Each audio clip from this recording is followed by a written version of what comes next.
내 구주 예수 어느 때에 오실까. 혹동이 트고 아침 해가 떠올라 빛난 햇살이 어두운 그늘에 질 때 영광 중에 오실까.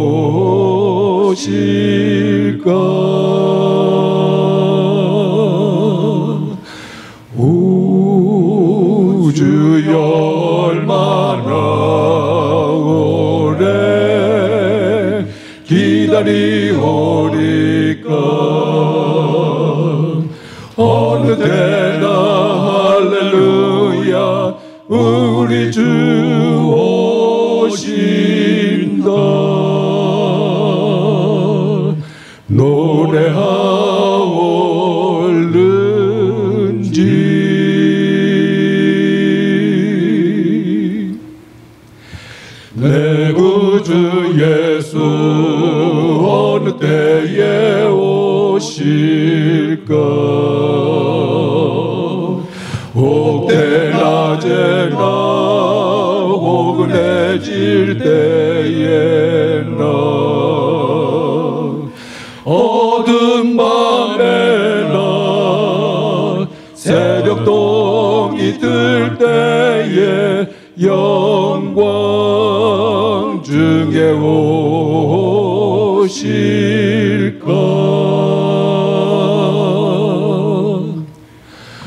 오 주여 얼마나 오래 기다리오리까. 어느 때나 할렐루야 우리 주 오신다.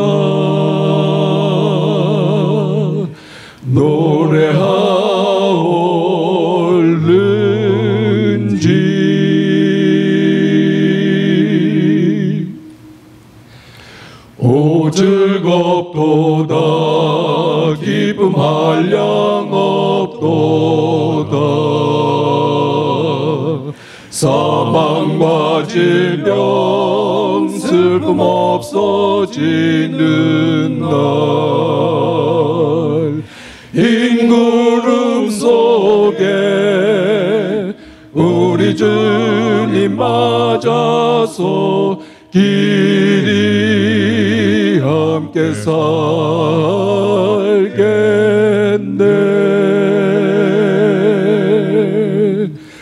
오 주여 얼마나 오래 기다리오리까.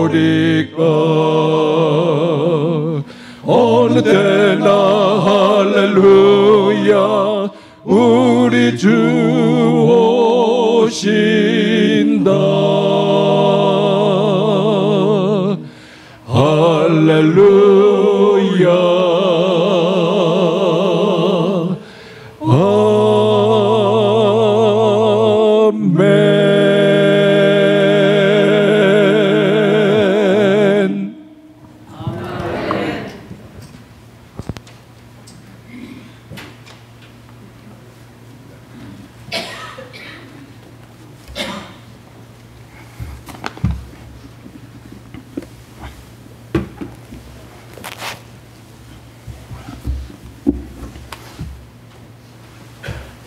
성도 여러분 안녕하십니까?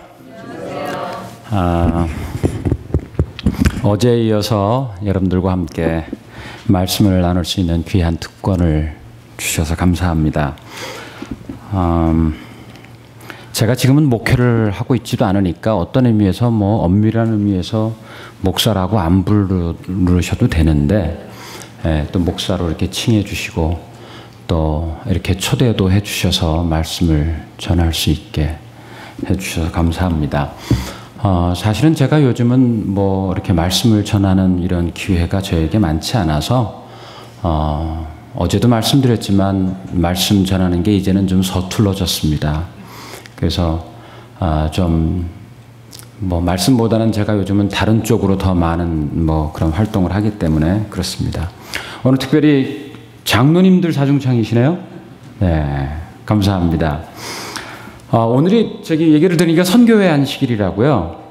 네, 제가 뭐 선교회 안식일에 아닌 내용을 갖고 하는데 어쩌면 선교하고 맞는 내용인지도 모르겠습니다만 선교회 안식일이니까 제가 저기 그 한 말씀만 하고 이 내용으로 가겠습니다. 선교하려고 그러면 어떻게 해야 되죠? 물고기 잡으려면 어디로 가야 돼요? 바다로 가든지 강으로 가든지 호수로 가든지 물고기가 있는 데로 가야 돼요. 그죠? 물고기 없는데 산에 가가지고 저기 물고기 잡겠다 그러면 안 되지 않습니까? 그죠? 네? 가게 가면, 그건 잡는 게 아니고 돈을 주고 사와야 되잖아요. 네. 뭐, 식당에, 드시려면 식당에 가도 맛있는 거 많죠. 근데 우리 선교하려면 어떻게 해야 되겠어요, 그래서? 맨날 우리끼리만 만나면 되시겠어요? 뭐, 우리 중에도 선교할 분이 계신가요? 네. 뭐, 그 말이 틀린 말도 아닐지 모르겠습니다만, 선교하려면 어떻게 해야 됩니까? 나가야죠. 어디로? 물고기 있는 곳으로. 우리가 전도해야 될 대상이 있는 곳으로 나가야 됩니다. 우리 안식일 교인들이 좀 약한 게 그거예요. 우리는 항상 어떻게 해요? 끼리끼리 모이는 걸 좋아하세요. 그래서 사실 만나는 다른 사람들이 별로 없어요. 그죠? 네. 내가 세상에 나가가지고 세상 사람들하고 같이 어울리는 무슨 뭐 있다. 한번 손 들어보세요. 몇 분 되십니다. 네. 허다못해 골프 무슨 하는데 그런 데라도 가시고요. 어디든지 좀 가시면 좋겠어요. 그래서 그 사람들에게 뭐 해야 합니까? 전도는 나중으로 밀어두시고 여러분들이 어떤 모습인지 여러분들을 보여주시는 것부터 하시면 좋겠어요. 전도는 보여주는 거라고 생각합니다. 교회 나와 우리 교회 조화 이게 아니라 내가 얼마나 정말 그리스도인으로서의 아름다운 모습을 보여주는지 그게 전도 아니겠습니까?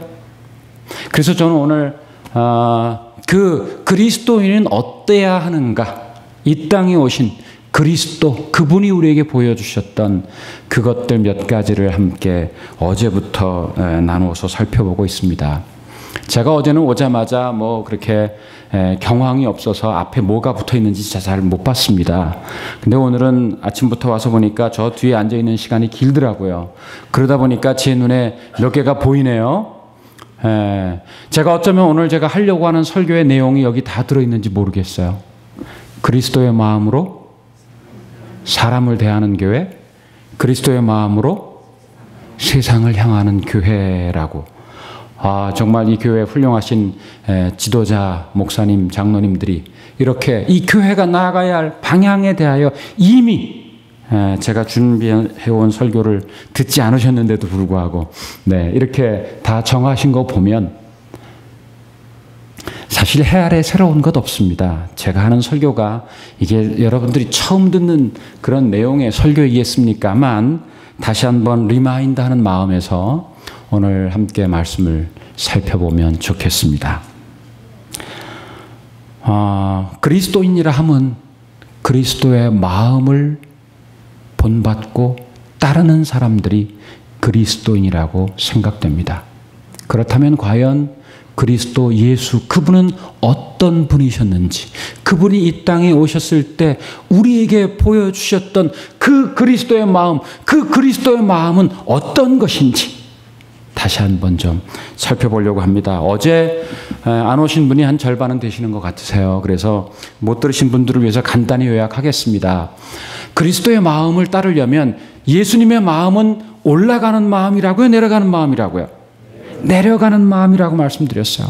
어떤 의미에서 우리가 저 높은 곳을 향하여 날마다 나아가야 합니다 라고 하는 찬양을 부르는 우리 그리스도인들은 그 저 높은 곳을 가기 위하여 먼저 저 낮은 곳을 향하는 사람들이어야 한다고 제가 말씀을 드렸어요. 저 낮은 곳을 향하여. 왜?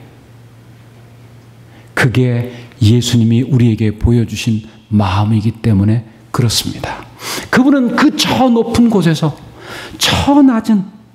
처낮은 이 세상 가장 천하고 가장 비천한 자의 자리까지 내려가셨던 그런 분이셨기 때문에 그러지 않습니까? 그래서 성경절을 좀 올려주시면 좋겠네요. 너희 안에 이 마음을 품으라. 그리스도 예수의 마음이라고 하시면서 그는 근본 하나님의 본체이심에도 불구하고 어떻게 하셨다고요? 그거를 거부하셨다고요. 하나님이라는 것은 절대자라고 하는 것인데, 그러나 예수님은 이 땅에 오실 때 그 절대자의 자리를 포기하고 오셨다고 하는 것, 절대성을 거부하는 그런 단계로 그분은 자신을 낮추셨다고 하는 것입니다. 그러면서 제가 어제 그 세상에 어떤 것도 절대적인 것이 없다, 절대화를 거부해야 한다 라고 말씀을 드렸어요. 목사도 절대자가 될 수 없고 장로님, 수석장로님도 절대자가 될 수 없어요. 우리가 믿고 있는 그 어떤 신조, 어떤 교리도 절대적이라고 믿으면 어쩌면 우리는 잘못될지 모르겠어요. 자신을 절대화시키는 순간 부패의 시작이라고 말씀을 드렸습니다. 어떤 것도 절대화하지 말아라. 교회에서 정한 어떤 규정 이런 것도 어쩌면 절대적이지 않습니다. 절대적이라는 말은 뭐예요? 잘못이 없다는 거거든요. 잘못이 없고 완전하다는 거거든요. 세상에 완전한 것 아무도 없습니다. 교회는 완전합니까? 죄송하지만 교회도 완전하지 않습니다. 그 완전한 교회에서 왜 그렇게 잡음들이 많나요? 우리는 완전하지 않다는 사실을 인정하고 들어가야 대화가 됩니다. 대부분의 교회에서 문제가 생기는 거는요, 내가 옳다라고 하는 생각 때문에 문제가 되기 시작하죠.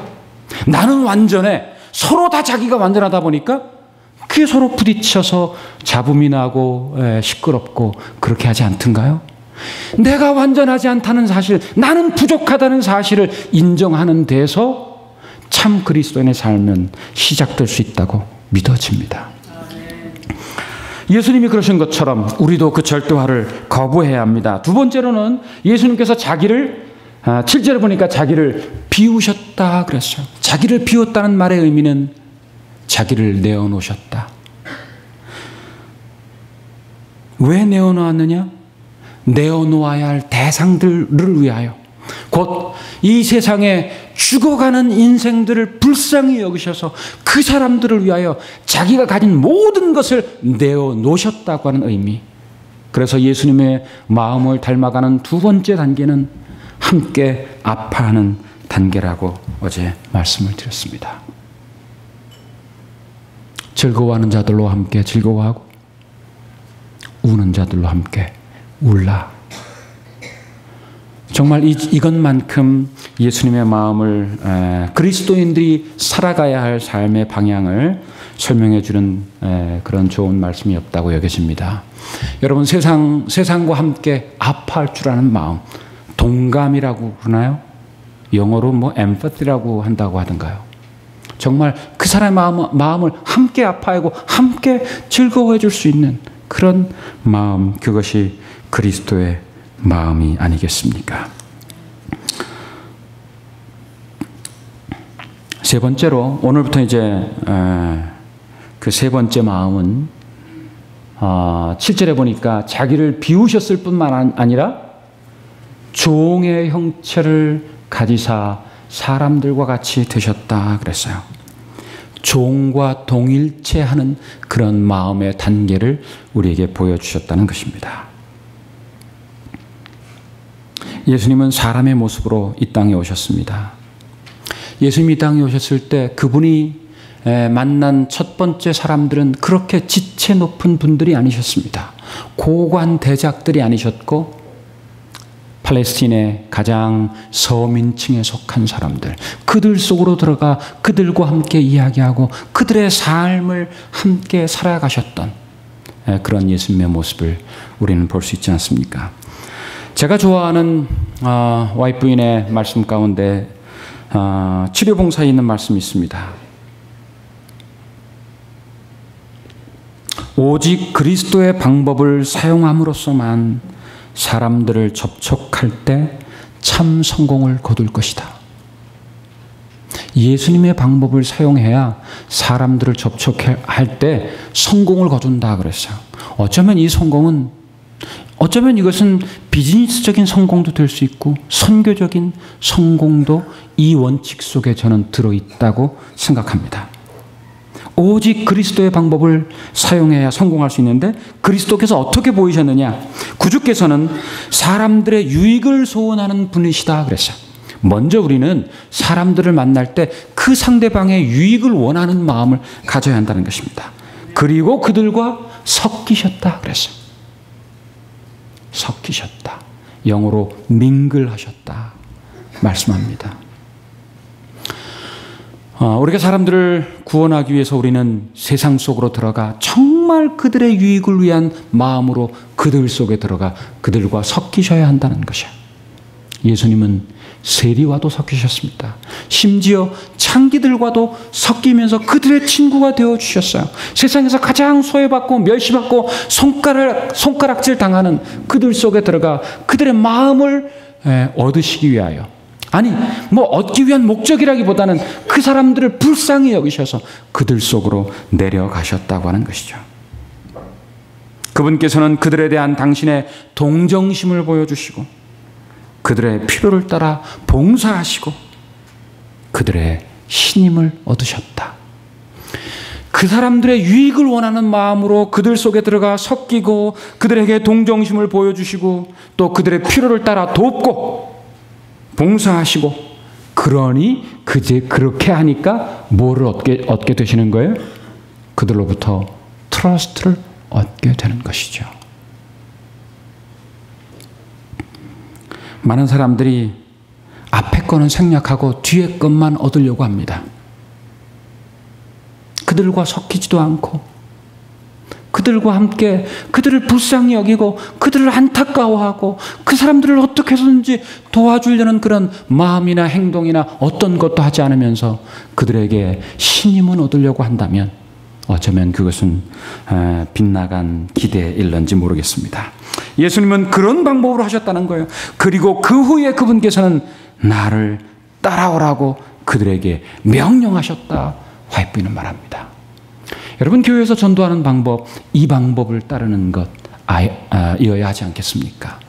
그래서 저는 여러분들에게 여러분들과 좋은 우리 교우님들끼리 서로 좋은 친교 나누시고 좋은 교제 나누시고 그렇게 하시되, 그거는 안식일에 교회 와서만 그렇게 웬만하면 하시고 다른 날은 좀 섞이시면 좋겠어요.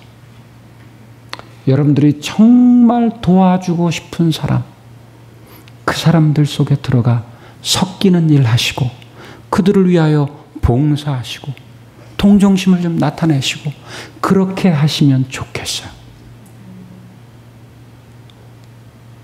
평소에 아무것도 하지 않고 있다가 전도회 때가 되면 교회와 의미 없습니다. 그들에게 신임을 받지 않는 이상, 그들에게 트러스트를 받지 않고 교회 오란 말은 죄송합니다. 불교적인 용어로 공연불에 불과합니다. 우리가 믿고 있는 그 신앙, 우리가 믿고 있는 그 진리, 그것이 우리의 삶 속에서 그렇게 표현이 될 때 가장 강력한 힘이 있다라고 생각합니다. 예수님이 그 일을 하고 나니까 여기 보면 나를 따라오라고 뭐 하셨다고요? 뭐라 그랬죠, 제가? 나를 그 후에 나를 따라 follow me 하면서 명령하셨다 그랬어요. 여러분, 세상에 명령할 때 들을 사람이 요즘 세상에 어디 있습니까? 명령? 그러면 경기 일으키면서 싫어할지 모르겠어요. 그렇죠? 여러분, 제가 여러분들에게 뭐 하세요? 명령하면 들으시겠어요? 저 사람 뭐야? 네가 뭔데? 아마 이러면서 아마 다 그럴 거예요. 그런데 예수님께서 뭐 하셨다고요? 명령하셨다고요. 명령했을 때 그 명령을 들을 만큼 예수님께서 그들 속에 내려가 그들을 섬기시고 그들의 심지어 종의 형체를 가져서 뭐 하셨어요? 제자들의 발까지 씻기시는 그런 삶을 사셨기 때문에 나중에 명령해도 그 명령이 뭐 할 수 있었어요? 먹힐 수 있었다는 것이야. 여러분, 우리가 가진 복음의 메시지는 정말 나를 따라오라라고 명령해도 될 만큼 그렇게 파워풀한 메시지 아닙니까? 정말 그렇게 힘있는 그런 말씀 아니에요? 그런데 우리는 그 파워를 잃어버렸어요. 왜? 앞에 걸 하지 않기 때문에요. 예수님께서 보여주신 그 방법으로 교회가 세상을 향하여 나아갈 때 우리는 언젠가 그들을 향하여 명령할 수 있는 그런 때가 올 것이라고 생각합니다. 그럴 수 있는 파워를 가질 때가 있을 거라고 생각합니다. 그러기 위해서는 우리가 먼저 예수님의 자세로 내려가야 한다는 것이죠.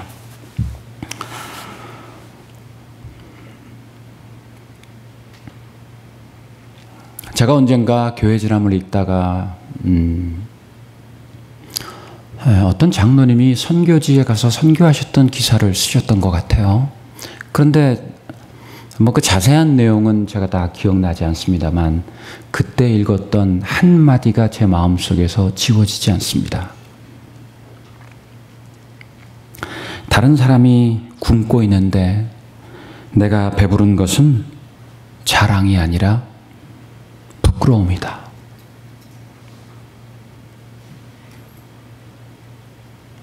선교지에 가서 가난하고 굶주린 사람들을 위해서 봉사하신 다음에 아마 제 기억에 그분이 치과에 있으셨던 어떤 장로님이었던 것 같아요.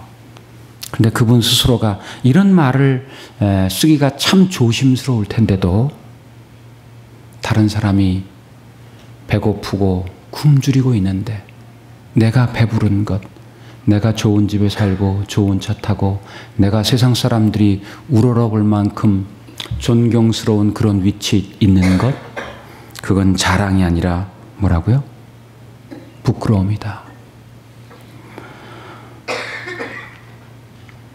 예수님은 이 땅에 오셨을 때 그가 이 온 우주를 다 가지신 분이심에도 불구하고 이 세상에 가난하고 굶주린 자들을 향하여 기꺼이 자기의 전부를 내어주신, 그들을 섬기기 위하여 자기를 그들보다도 더 낮은 종의 신분으로까지 자기를 낮추신 그런 분이셨다고 하는 사실을 생각하면 우리가 이 땅에서 어떤 자세로 살아가야 할지 우리에게 본을 보여주신 거라고 여겨집니다.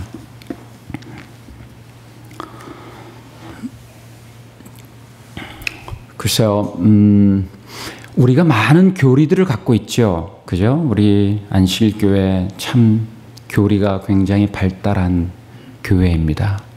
그런데 저는 이런 생각을 좀 해봤어요. 우리가 가지고 있는 대부분의 많은 교리들이 조금 추상적이다 하는 그런 생각을 해봤어요. 사랑이란 말, 추상적이죠. 사랑은 추상명사 맞나요? 제가 국어 선생님 출신이 아니라 혹시 국어 선생님 출신이 계시면 사랑이란 단어는 추상명사죠. 은혜, 추상명사입니다. 다른 그런 많은 우리 교회에서 사용되는 많은 용어들이 상당히 추상적인 의미로 사람들에게 전달이 되고 있어요. 어떤 의미에서 사랑이란 말, 뭐 구원이란 말, 은혜란 말, 이런 것들을 조금 더 실질적인 그런 명사, 실질적인 것으로 바뀌어져야 하지 않을까 생각합니다. 믿음으로 말미암는 의, 얼마나 추상적입니까? 또 뭐 그 많은 우리가 갖고 있는 그런 것들이 좀 더 실질적으로 바뀌어지면 좋겠어요. 배고픈 자에게는 뭐가 구원입니까? 빵 한 조각이 구원입니다. 그렇죠? 머리가 아파가지고 막 그런 사람에게 어쩌면 타이레놀 하나가 정말 더 가까이, 뭐 그 사람한테 가서 머리가 왜 아픈데, 뭐 마셨어, 뭐 먹었어, 이렇게 따지고 그럴 게 아니라 하나 갖다 주고 그 사람 덜 아프게 해주는 것. 교회가 전하는 많은 메시지들이 조금 더 실질적인 메시지가 되어서 사람들에게 다가가면 좋겠다는 그런 생각을 좀 가져보면서 예수님은 이 땅에 오셨을 때 실제적으로 사람들의 필요를 채워주시는 그런 일을 하셨다는 것이죠. 배고픈 사람에게 먹을 것 주고, 아픈 사람 고쳐주시고, 정말 억울해서 정말 견딜 수 없어서 눈물 흘리는 사람 앞에 가서 같이 울어주시고, 그렇게 하셨던 그런 분. 그것이 예수님께서 보여주신 그런 삶의 모습이라고 생각합니다. 옛날 저 동부 벌써 한 20, 30년 전 이야기인 것 같아요. 동부에 어떤 고등학교가 있었습니다. 볼 앤 볼튼이라고 하는 하이스쿨이 있었다고 하는데요. 그 학교는 동부 리그에서 굉장히 축구로 유명한 학교였답니다. 사커를 굉장히 잘하는 학교예요. 그런데 그 학교의 축구부 주장 가운데 라토라카라는 그런 학생이 있었다 그래요. 이 아이는 이태리에서 이민 온 그 가정 출신의 아이였습니다. 그런데 이 아이가 축구도 잘할 뿐만 아니라 주장이니까 팀원들을 잘 이끌고 또 뒤치다거리도 잘하고 그 축구부 주장으로서 정말 성실히 아주 열심히 땀 흘리면서 그렇게 같이 운동하고 그렇게 했었다 그래요. 그런데 언제부턴가 이 축구부 주장이었던 라토라카가 얼굴을 보이지 않는 겁니다. 학교에 얼굴을 보이지 않았어요. 왜 그럴까? 이사 간 것도 아닌데 얼굴을 보이지 않아서 나중에 알아봤더니 이 아이가 백혈병에 걸렸다는 거예요. 그래서 그 치료받느라고 못 오기도 했고, 또 이제는 병원에서 퇴원했는데도 학교의 모습을 보이지 않는다는 겁니다. 백혈병 치료를 위해서 항암제 치료를 하다 보니까 머리가 다 빠져버린 것이죠. 이제 17, 18세의 젊은 청년이, 젊은 학생이 머리가 빠졌으니 언제 닥칠지 모르는 죽음의 두려움도 두려움이거니와 친구들 앞에 나설 수 있는 그런 용기가 없어서 투병생활을 하면서 그렇게 외롭게 고통스럽게 나날을 지내고 있다는 소식이 그 졸업반 그 축구부 부원들에게 전해지게 되었습니다. 그러지 않아도 함께 땀 흘리면서 운동했던 이 축구부 부원들이 그 라토라카가 그리웠던 때입니다. 이제 얼마 안 있으면 졸업할 때도 됐고, 이제 얼마 안 있으면 학교에서 졸업사진 찍는다고 막 친구들이, 그 동료들이 막 그렇게 기다리고, 또 졸업사진을 위해서 아주 멋지게, 졸업사진 찍으려면 어떻게 해야 되죠? 멋지게 차려입고 막 머리도 단장하고 이러면서 하는데, 이 친구들이 그 마지막 졸업사진에 라토라카도 좀 왔으면 좋겠다는 생각이 들었어요. 그래가지고 친구들이 라토라카에게 기별을 했습니다. 마지막 한 번이라도 우리를 위해서 네가 좀 나와주면 좋겠다. 널 꼭 보고 싶다. 우리 마지막 졸업사진 찍을 때 우리 다 같이 한번 사진 찍자라고 간곡히 부탁을 해서 라토라카가 정말 용기를 내어서 힘도 없고 여러 가지 고통스럽고 또 그렇지만 친구들의 그러지 않아도 그리웠던 라토라카가 그날 거기에 나타났습니다. 라토라카는 그의 빠진 머리를 감추기 위하여 빵모자를 쓰고 해숙한 얼굴로 학교를 찾아갔습니다. 라토라카가 도착한다는 그 시간에 맞춰서 그 축구부 부원들은 다 같이 우르르 정문에서 기다리고 있다가 그가 차에서 내리자 우르르 그에게로 달려갔습니다. 그런데 라토라카가 차에서 내리면서 깜짝 놀랐습니다. 그 달려온 축구부 17명 졸업반 학생들의 머리가 다 빡빡 밀어져 있었습니다.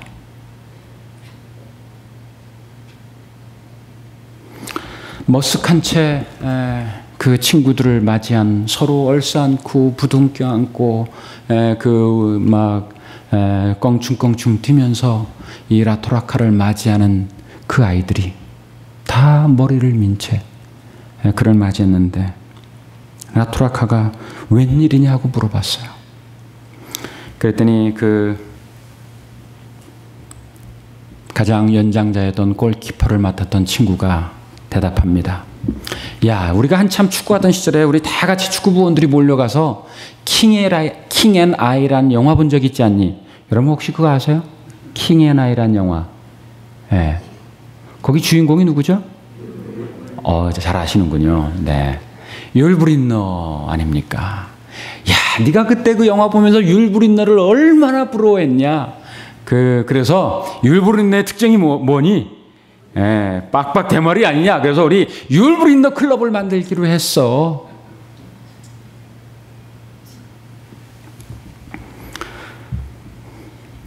라토라카는 그게 무슨 의미인지 알았습니다. 친구들은 억지로 율브린너 클럽을 만들기로 했다고 했지만 사실은 율브린너 클럽이 아닌 누구 클럽을 만든 거예요? 라토라카 클럽. 라토라카를 좀 마음을 편안하게 해주기 위해서, 우리가 너를 이처럼 사랑해 마음 표현하기 위해서 그들이 그렇게 다 머리를 빡빡 민 것이었습니다.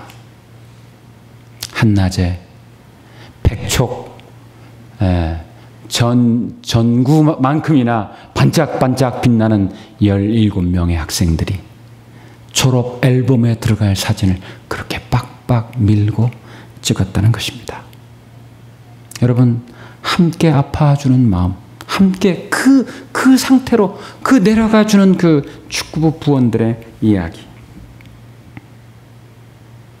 라토라카도 그 감추고 있던 그의 머리를, 빵모자를 벗어서 그 친구들과 함께 사진을 찍고, 많은 사람들이 예상했던 대로 3개월 후에 라토라카는 결국 숨을 거두었다고 합니다. 그러나 당시에 그 소식이 전국적으로 매스컴을 타고 전해지면서 많은 미국인들이 그 라토라카와 그 친구들의 이야기를 통하여 감동을 얻었다는, 그래서 젊은 사람들 사이에 머리를 빡빡 미는 것이 어떤 신의의 상징, 이것처럼 그렇게 머리를 미는 일들도 생기기 시작했다고 합니다. 여러분, 교회는 어쩌면 머리를 깎는 곳이어야 할지 모르겠어요. 함께 아파해 주는 곳. 그래서 자기의 생머리도 함께 밀어줄 수 있는 그런 곳, 그것이 오늘날 이 세상에서 교회가 세상 앞에 보여주어야 할 모습이라고 생각합니다. 그러나 요즘 세상이 교회를 바라볼 때 그렇게 고운 눈으로 쳐다보지 않습니다. 기독교가 세상 앞에 그런 모습을 보여주지 못했던 것 같아요. 그래서 와, 정말 그리스도인들, 정말 기독교, 정말 존경하고 그렇게 우러러보지 않습니다. 오히려 기독교를 비꼬아서 개독교라고 부릅니다. 그 사람들이 뭐 잘못 생각한 거죠. 기독교를 개독교에 비유한 것은 개에 대한 모독입니다. 어떤 의미에서. 개가 얼마나 충실한 동물입니까? 정말 개만도 못하다? 어쩐 그 잘못된 표현인지도 몰라요. 어떡하다가 기독교회가 그 지경까지 되었습니까? 부끄러운 일이지만 우리가 처음부터 다시 시작하지 않으면 안 될런지도 모르겠어요. 기독교회가 세상 앞에 자기 그리스도의 마음을 주는 데는 등한히하고, 교회가 무슨 싸움이나 했는지 아세요? 네가 옳으니 내가 옳으니 교리 싸움이나 했어요. 여러분, 제가 정말 안타까운 것 가운데 하나는 안식일 교회가 교리로 전도하는 거예요. 안식일이 옳네, 그러네, 토요일이 맞네, 틀리네. 우리가 세상 앞에 내세울 수 있는 게 그 날짜 오른 거 그거밖에 없나요? 우리가 주구장창 써먹는 전도 방법 뭔지 아세요?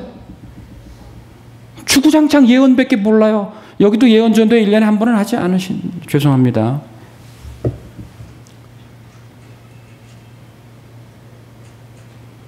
우리가 세상 앞에 전해야 될 메시지를 잃어버렸어요.